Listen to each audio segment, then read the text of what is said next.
to stay alive in the semifinals. Thank you so much. Well, we have a series on our hands. H2K is back in there. I'm going to let you have the floor first because they touched on it already.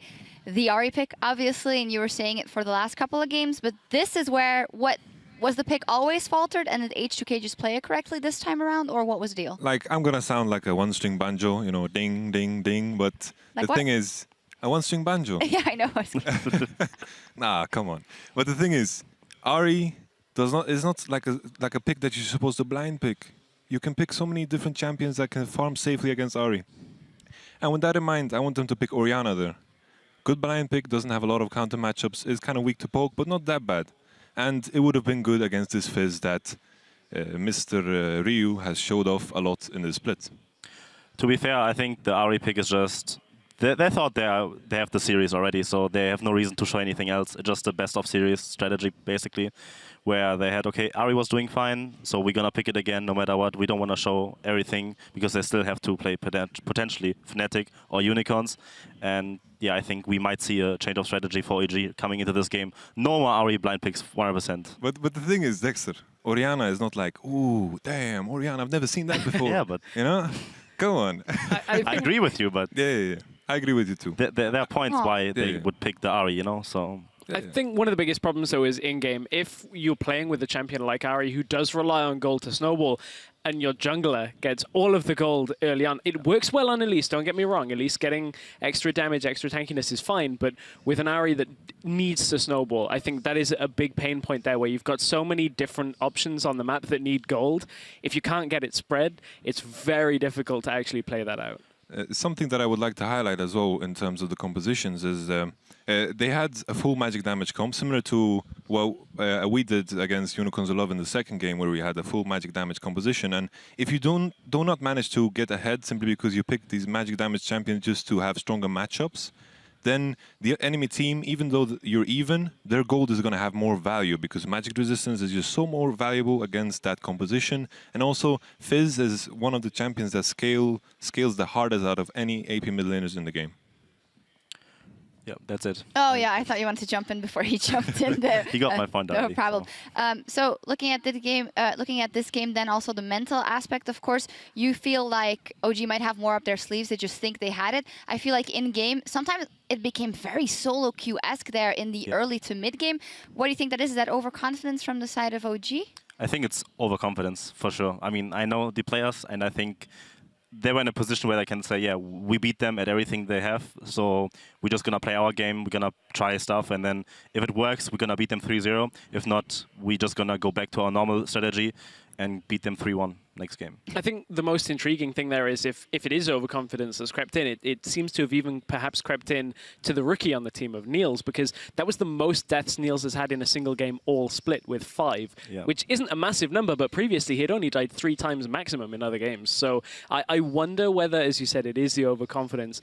Now, though, is the time where that experience on the rest of the team is going to be necessary to settle it down, because H2K have done this before. Against SK in the 3rd place game, they came back against SK from being 0-2 down, and they took 3rd spot in Madrid. So, I mean, it's not all over yet. No, let's finally take a look at actually a replay that was very deciding in the game, and I think also exemplifies OG's. Well, they didn't pull off here. They could have just peeled off the dragon in this situation, but they decided not to. They could have. This was a tough spot to be in because there was a lot of back and forth before this, but Peke being off the map at this point is such a big factor here, because Amazing can't do enough on his own in this fight.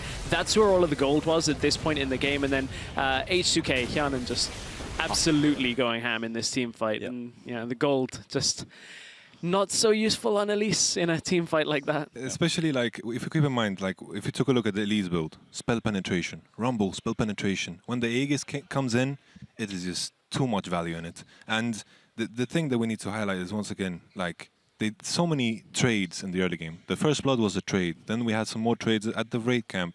And trades are so good for the H2K side in this game. And I would like to add that I said the previous game that I thought it was over for H2K, but I think this is the best game they've played in this series. Yeah, I think we should keep our eyes on Lulex because I think Lulex actually played really well this game. Like in terms of team fighting, his ability, his kicks were pretty much on point in that one team fight, which won them the game eventually. And I think we have to keep an eye on X-Packer too to see what he will pick and if he can actually step up. Because quite frankly, I think the Ari pick has not doing anything in the games. And will he like step up and do something with like a different champion, like maybe an Orianna, pick it away, or will he pick the utility role on Lulu? But the Ari is not really doing anything for the comp, I think. And if we can maybe see expect on something else, then we might see OG take the next game, or H2K finally found that confidence that they needed, that Lulex needed, that he's gonna go off in the next game to actually finally match up Amazing's early game. For us, that would be cool. Then we'd get 5 games if H2K manages to go off. We're going to have that game for after the break. Before that, though, we're going to check in on Twitter, where @Schmutzmiddle wants to know, oh, this is a tough one. Is the level in the European LCS higher compared to last year with all those new formal challenger teams at the top of the league? Whew, Yamato.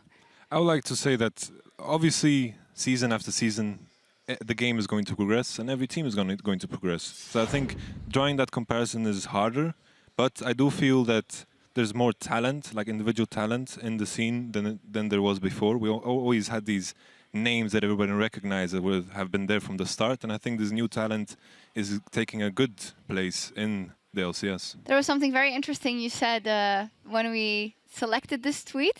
I don't know if you want to say it again. I have no clue what I said. You said EU is like NA with Fnatic. Yeah. Well, it's true. It's like EU is basically like NA with Fnatic.